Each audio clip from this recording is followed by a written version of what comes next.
11th economics के अंतर्गत पंचवर्षीय योजनाओं के सामान्य लक्ष्य अध्याय के अंतर्गत आर्थिक नियोजन का अर्थ है एक निश्चित समय में पूर्व निर्धारित उद्देश्यों एवं लक्ष्यों की प्राप्ति के लिए अपनाए गए कार्यक्रमों को आर्थिक नियोजन अथवा विकास योजनाएं कहते हैं। विकास योजनाओं के अंतर्गत भावी विकास के उद्देश्यों को निर्धारित किया जाता है और उनकी प्राप्ति के लिए आर्थिक क्रियाओं का एक केंद्रीय सत्ता द्वारा नियमन एवं संचालन होता है। अलग अलग क्षेत्रों जैसे कृषि, उद्योग, सेवा आदि के लिए लक्ष्य निर्धारित किए जाते हैं। इन लक्ष्यों को एक निश्चित अवधि में पूरा करने के लिए राष्ट्र के दुर्लभ साधनों के प्रयोग की एक व्यूह रचना तैयार की जाती है। इस व्यूह रचना के विभिन्न कार्यक्रमों को एक केंद्रीय सत्ता की देखरेख में इस प्रकार कार्यान्वित किया जाता है कि दुर्लभ साधनों का सर्वोत्तम उपयोग हो और निश्चित लक्ष्यों की प्राप्ति हो सके। इसी को परिभाषा में प्रोफेसर डाल्टन के अनुसार आर्थिक नियोजन अपने विस्तृत अर्थ में विशाल साधनों के संरक्षक व्यक्तियों द्वारा निश्चित लक्ष्यों की प्राप्ति हेतु आर्थिक क्रियाओं का इच्छित निर्देशन है। आशय एवं परिभाषा जान लेने के बाद अब हम आते हैं विशेषता की ओर। इसमें पहला निश्चित उद्देश्य। आर्थिक नियोजन किसी निश्चित उद्देश्य की पूर्ति के लिए किया जाता है। नियोजन का उद्देश्य भिन्न भिन्न देशों में भिन्न भिन्न हो सकता है, परंतु कुछ निश्चित उद्देश्यों को ध्यान में रखकर ही आर्थिक नियोजन अपनाया जाता है। दूसरा, साधनों का अधिकतम उपयोग। आर्थिक नियोजन की एक विशेषता यह है कि उपलब्ध साधनों का विवेकपूर्ण ढंग से किस प्रकार अधिकतम उपयोग किया जा सकता है।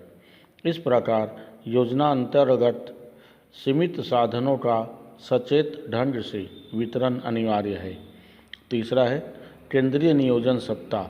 नियोजित अर्थव्यवस्था का प्रधान लक्षण है कि इसका संचालन एक केंद्रीय नियोजन अधिकारी द्वारा किया जाता है। भारत में नियोजन के संचालन हेतु सरकार द्वारा एक योजना आयोग की नियुक्ति की गई है। योजना अधिकारी देश की प्राथमिकताओं को निर्धारित करता है तथा विभिन्न आर्थिक क्रियाओं में समन्वय स्थापित करने का कार्य करता है। चौथा है दीर्घकालीन प्रक्रिया। आर्थिक नियोजन एक दीर्घकालीन प्रक्रिया है। नियोजन का कार्य तभी सफल हो सकता है जबकि यह दीर्घकालीन हो। अल्पकालीन योजनाएं भी दीर्घकालीन योजनाओं का एक भाग होती है। दुनिया के अधिकांश देशों में दीर्घकालीन नियोजन ही तैयार किए जाते हैं। पांचवा है निश्चित समय। आर्थिक विकास की योजनाएं एक निश्चित अवधि के लिए बनाई जाती है। इस निश्चित अवधि के अंदर ही निर्धारित लक्ष्यों एवं प्राथमिकताओं को पूरा करने का प्रयास किया जाता है। छठवां, सरकारी उपक्रम। आर्थिक नियोजन सरकारी व्यूह रचना का एक भाग होता है। इसे सरकारी कार्यक्रम के रूप में अपनाया जाता है। सातवां, आय का समुचित वितरण। आर्थिक नियोजन का उद्देश्य होता है कि राष्ट्रीय आय का समुचित वितरण हो। इसके लिए धनी व्यक्तियों पर प्रगतिशील कर व्यवस्था लागू की जाती है। निजी संपत्ति के अधिकार को प्रायः समाप्त करने का प्रयत्न किया जाता है। राष्ट्रीय आय का वितरण समाज के बीच उनकी आवश्यकताओं के अनुसार किया जाता है। आठवां है नियंत्रण। आर्थिक नियोजन में सरकार उत्पादन, विनियोग, उपभोग, मूल्य इत्यादि पर नियंत्रण लगाती है। निजी उद्योगों एवं संस्थाओं को भी सरकारी निर्देशों का पालन करना पड़ता है। सरकार स्वयं नए नए उद्योग एवं संस्थाएं स्थापित कर सकती है। लास्ट पॉइंट है सामाजिक लाभ के उद्देश्य को प्रोत्साहन। आर्थिक नियोजन में व्यक्तिगत लाभ के स्थान पर सामाजिक लाभ को प्राथमिकता दी जाती है। सामाजिक लाभ के कार्यों को ही इसमें महत्व दी जाती है। इसके बाद भारत में विकास योजनाओं की आवश्यकता एवं महत्व में पहला है संविधान के सिद्धांतों का क्रियान्वयन, दूसरा निर्धनता के दुष्चक्रों की समाप्ति, तीसरा उपलब्ध साधनों का अनुकूलतम उपयोग, चौथा है बेरोजगारी दूर करने हेतु, पांचवा आत्मनिर्भरता की प्राप्ति, छठवां है शिक्षित एवं प्रशिक्षित व्यक्तियों का अभाव, सातवां है पूंजी का अभाव, आठवां पॉइंट है समाजवादी समाज की स्थापना, अगला पॉइंट है जनसंख्या की समस्या और लास्ट पॉइंट है सार्वजनिक हित को प्राथमिकता। इसके बाद आते हैं भारत में आर्थिक नियोजन का योग। भारत में आर्थिक नियोजन की शुरुआत 1 अप्रैल सन 1951 से हुई। इसकी आवश्यकता बहुत पहले से महसूस की जा रही थी। 1934 में सर एम विश्वेश्वरैया ने अपनी पुस्तक प्लान्ड इकोनॉमिक्स ऑफ इंडिया में इस बात की आवश्यकता पर बल दिया था।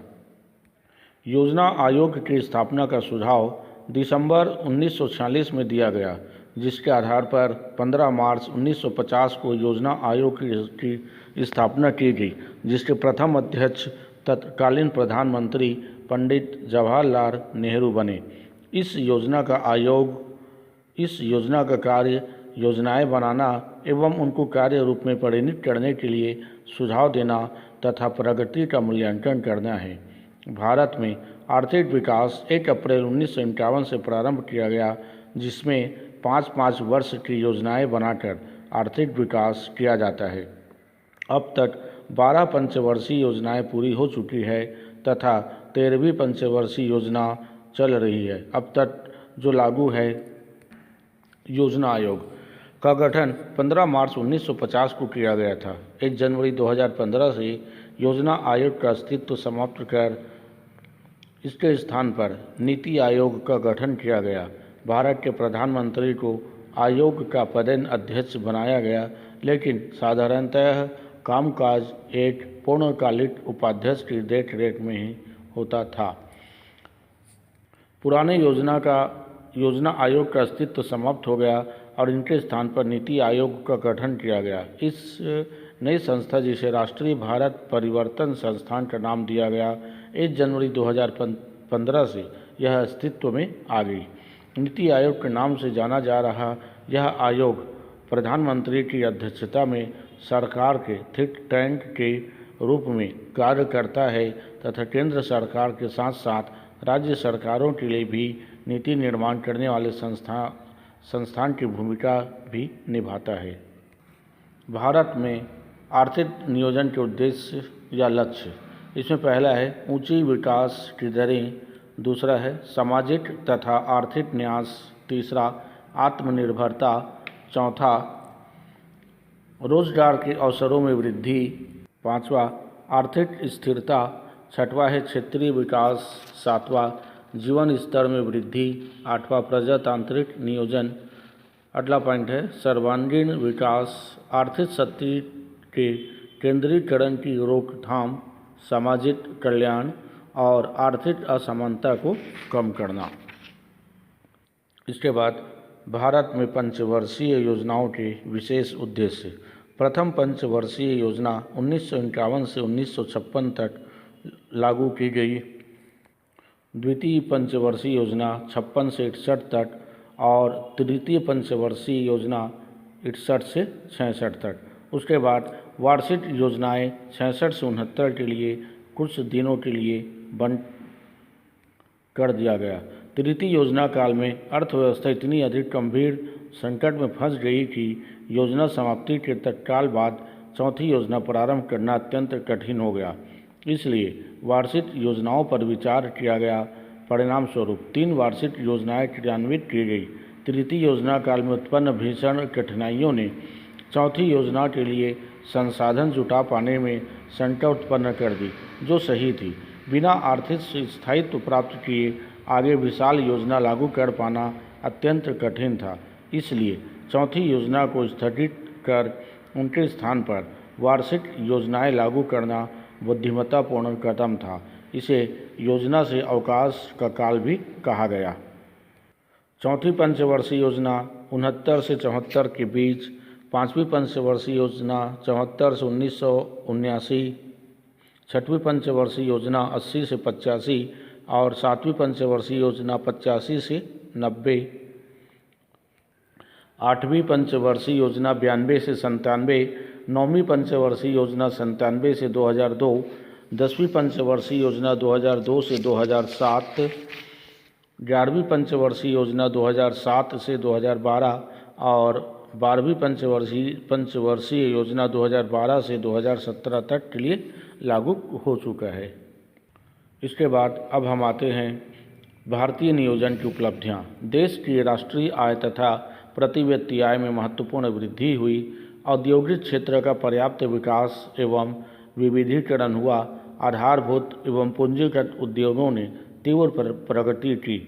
वर्तमान में भारत में विनिर्मित वस्तुओं का एक प्रमुख निर्यातक राष्ट्र बन चुका है। देश की पूंजी निर्माण दर में पर्याप्त वृद्धि हुई है, जो ऊंची बचत दर एवं ऊंची निवेश दर को सूचित करती है। देश में आधारित संरचना, यातायात, ऊर्जा, संचार आदि क्षेत्रों में उल्लेखनीय वृद्धि हुई है। सूचना प्रौद्योगिकी में भारत का विश्व में अग्रणी स्थान है। देश में बैंकिंग एवं बीमा क्षेत्र विस्तृत एवं सुदृढ़ हुआ है। भारतीय अर्थव्यवस्था नियोजन काल में आत्मनिर्भर बनी है, जिसमें आधुनिकीकरण प्रक्रिया ने निर्णायक भूमिका निभाई है। शिक्षा के क्षेत्र में उल्लेखनीय सुधार हुआ है, जिससे साक्षरता दर में वृद्धि हुई है। भारतीय नियोजन की असफलताएं: राष्ट्रीय आय एवं प्रति व्यक्ति आय में धीमी वृद्धि, कृषि क्षेत्र में असफलता, औद्योगिक क्षेत्र में असमानता, बेरोजगारी की दर में वृद्धि, आर्थिक असमानता में वृद्धि, आर्थिक अस्थिरता, क्षेत्रीय असंतुलन, विदेशी सहायता पर निर्भर होना। इस तरह से हमारे भारत पंचवर्षीय योजनाओं ने जो लक्ष्य रखा था, उस लक्ष्य में हमें असफलता प्राप्त होती गई। इसके बाद भारतीय विकास योजनाओं की असफलता के कारण में योजना आयोग की असीमित शक्ति, आयोग का कार्यकरण, भेदभाव नीति, नियोजन प्रक्रिया में दोष, काले धन की समस्या, कृषि क्षेत्र की उपेक्षा करना, आधारित संरचनाओं का धीमा विकास, गलत तकनीकी एवं विदेशी सहायता के कारण हमें असफलता प्राप्त होते गया। इन विकास योजनाओं को सफल बनाने के लिए जो सुझाव हमें प्राप्त हुआ, उसके अंतर्गत जन सहयोग, कीमत स्थायित्व, सार्वजनिक एवं निजी क्षेत्र में समन्वय, गांवों में गैर कृषि क्षेत्र का विकास करना, बचत एवं विनियोगों को प्रोत्साहन करना, मानव शक्ति का उपयोग करना, कुशल प्रशासन एवं मूल्यांकन करना आदि आते हैं। विकास योजनाओं की सफलता के लिए आवश्यक है कि योजनाओं को कार्य रूप में परिणत करते समय उनका प्रशासन कुशलता से किया जाना चाहिए तथा समय समय पर योजनाओं का मूल्यांकन भी करते रहना चाहिए। इस तरह से पंचवर्षीय योजनाओं के अंतर्गत भारत का आर्थिक विकास करने का प्रयास किया गया है। इसके बाद शेष अगले वीडियो में बतलाया जाएगा।